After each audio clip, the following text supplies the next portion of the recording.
on Chapter 5, Lesson 2, Absolute Value. Please turn to page 355 in your textbook. Now, let's read the definition for absolute value.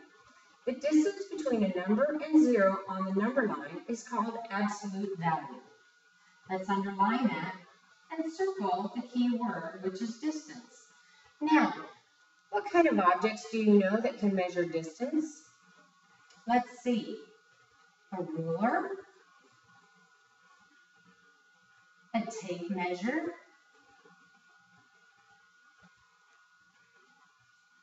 an odometer in your car.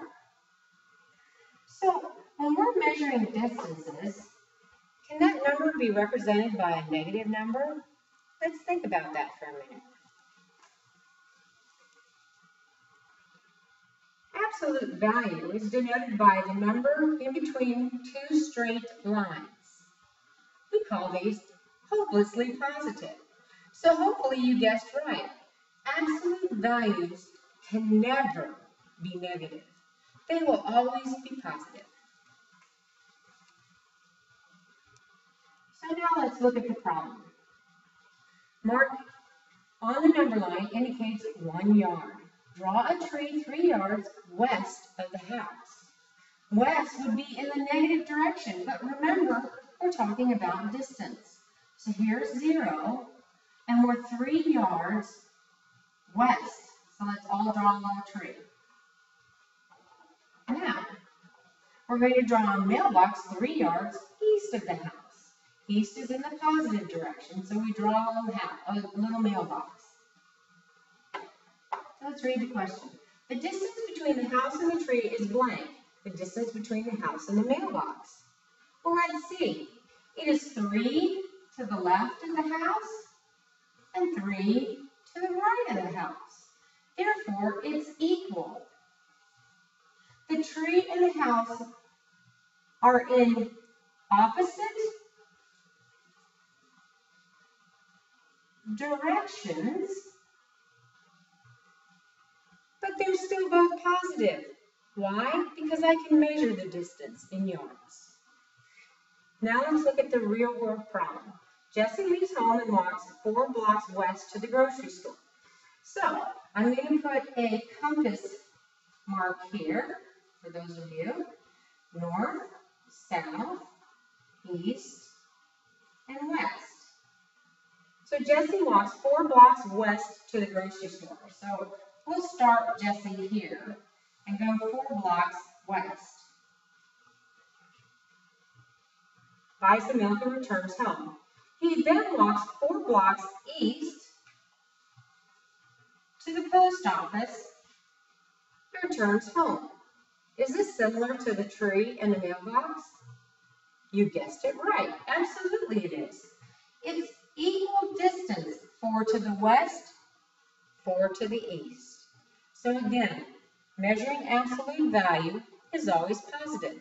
Turn the page. Here we have another vocabulary word that we need to understand. That word is opposites. Opposites are numbers that are the same distance from 0 in opposite directions.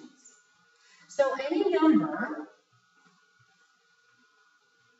3, and its opposite would be the negative and the positive version of that number, denoted by positive and negative 3. They're equal distance from 0.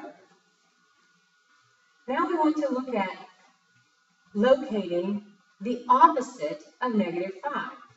In order to do that, we need to understand where negative 5 is located on the number line. Negative 5 is located 5 places to the left of 0. To find its opposite, we have to go the equal distance, and that puts us at positive 5. You guessed it. Positive and negative 5 are opposites. Again, you can locate these using a number line or by using signs.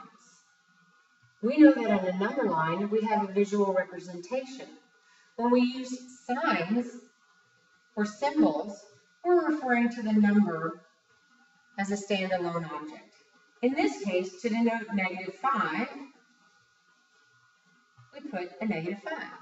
And then its opposite would be 5. Now let's find the opposite of 4. Well, this is interesting. The best way to think about this is to draw it. I'm at 4. I need to go left through 0. But that's my first opposite. Now it says do a turnaround. So I make a U-turn and I head back to the exact same place that I ended up. So the opposite of 4 is 4. Please do the 2 guides. Pause the recording.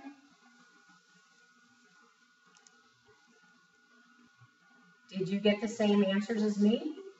A is -3 and B is -2. Why is B -2? Because it's a double negative. We have the opposite of an opposite. I'm not going to take the male out. Think about that. Turn the page.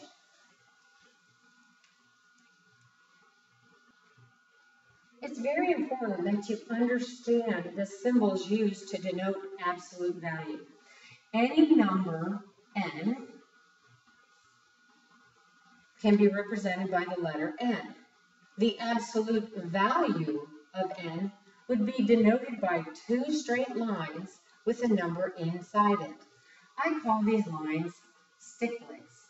Yes, Miss Morris is all about inventing words. So again, any number inside the absolute value can be anything. I can put a positive number in there. I can put a negative number in there. I can put an expression in there that you have to solve first.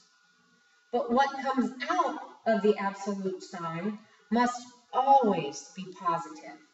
So when you come out, remember it will always be positive. In this case, let's evaluate the absolute value of -7. The distance would be 7 units to the left of 0.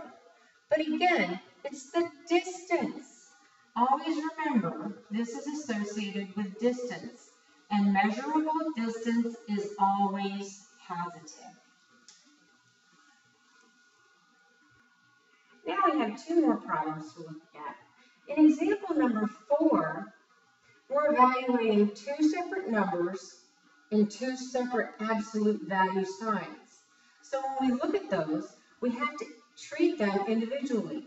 So we have the absolute value of 5 plus the absolute value of -6.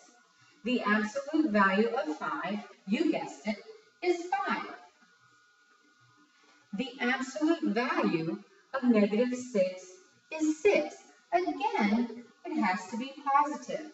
So once we take them out of the absolute value signs, we have 5 plus 6. 5 plus 6 is 11. Now, we have a subtraction. But again, the subtraction is outside the absolute value signs. So we must deal with the absolute value signs first. We should make note of that. Must deal with absolute value signs with single numbers. This will come into play later, so let's just remember there can only be a single number inside the absolute value sign for you to have to deal with it first. So we have -7, or the absolute value of -7, minus the absolute value of 3. So when we take the absolute value of -7, it becomes positive. The absolute value of 3 is 3. Therefore, we have 7 minus 3, which is 4. Please complete the got it problems. Turn the recorder off. Now let's see if your answers match mine. C equals 14, D is 12, and E is 6. Now, I want to make a cautionary note to you, and you need to hear this. When you're dealing with working in a workbook, remember my rule of showing all your work. Please do not look at example number D, do it in your head, and put your answer down. There's too many chances for making an error. Notice that below the example of D, I have written the problem out of its absolute value symbol. The absolute value of -9 is 9, plus the absolute value of 3 is 3. Therefore, they equal 12. Do not just write the answers in the margin. Please do the work. Now flip the page. I love this problem because I'm an avid diver. So let's read it. A seagull is flying 25 feet above the sea level. All right, let's put that on our picture. He's up there at 25 feet. And then Nevaeh, which we're going to put Miss Morris,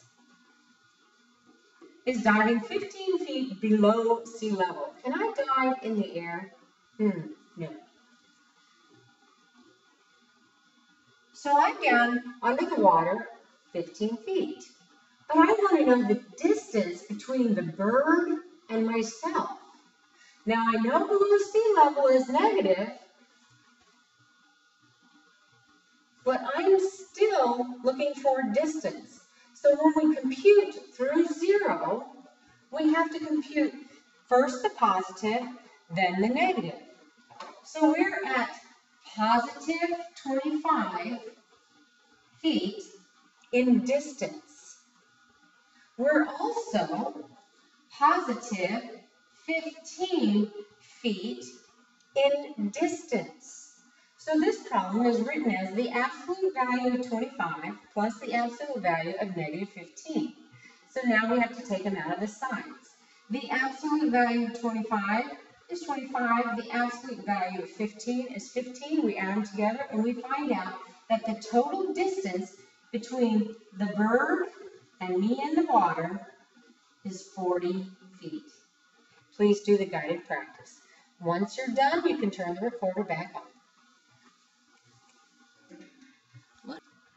Whatever you get into your problems, you get out of them. That means the harder you work, the more that you learn. Check my answers out. Do they match yours? The first one is kind of interesting. What is the opposite of 0? Well, we haven't moved any distance, so it must be 0. Again, notice on problem 4 and 5, I did the math. Please don't skip this step.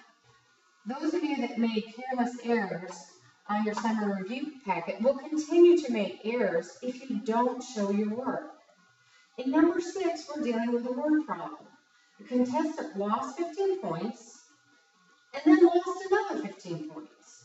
So he lost a total of 30 points.